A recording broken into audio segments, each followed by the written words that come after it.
Alright, so today we're installing this turbo inlet from GrimmSpeed and also this TurboXS bypass valve. These two are basically part of the same unit underneath the car, so we're going to just really easy to replace them together. The first thing you have to do is get the shield out of the way, which we do have.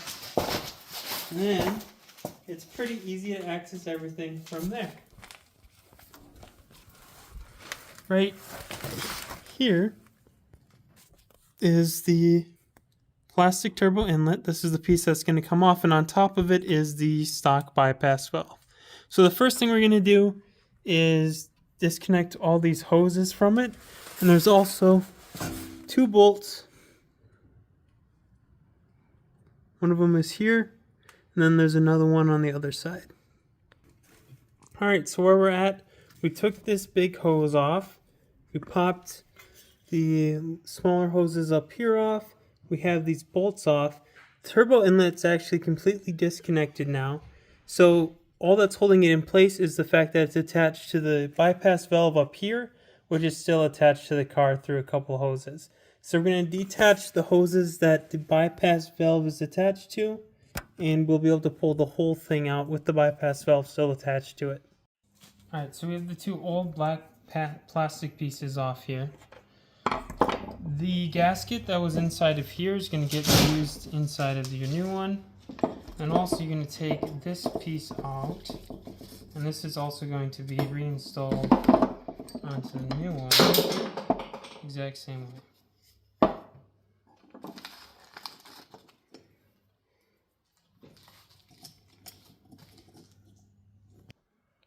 Alright, so here's that old piece back installed on here. You're going to have this new red coupler that goes on here. They give you O-rings as well. And then our new bypass valve, if you have the old one, it would go in there too, is installed in here. Now this comes with a separate hose and an adapter, which will attach to the old one.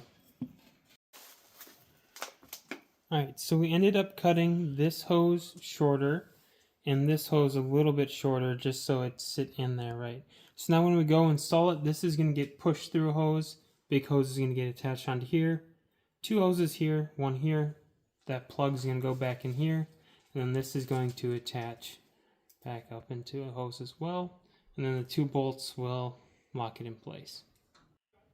Alright, so here's everything put back together. It's a pretty straightforward process putting it back in. Everything you unplugged is getting plugged back in, and those two bolts are installed. So you should be all set to go.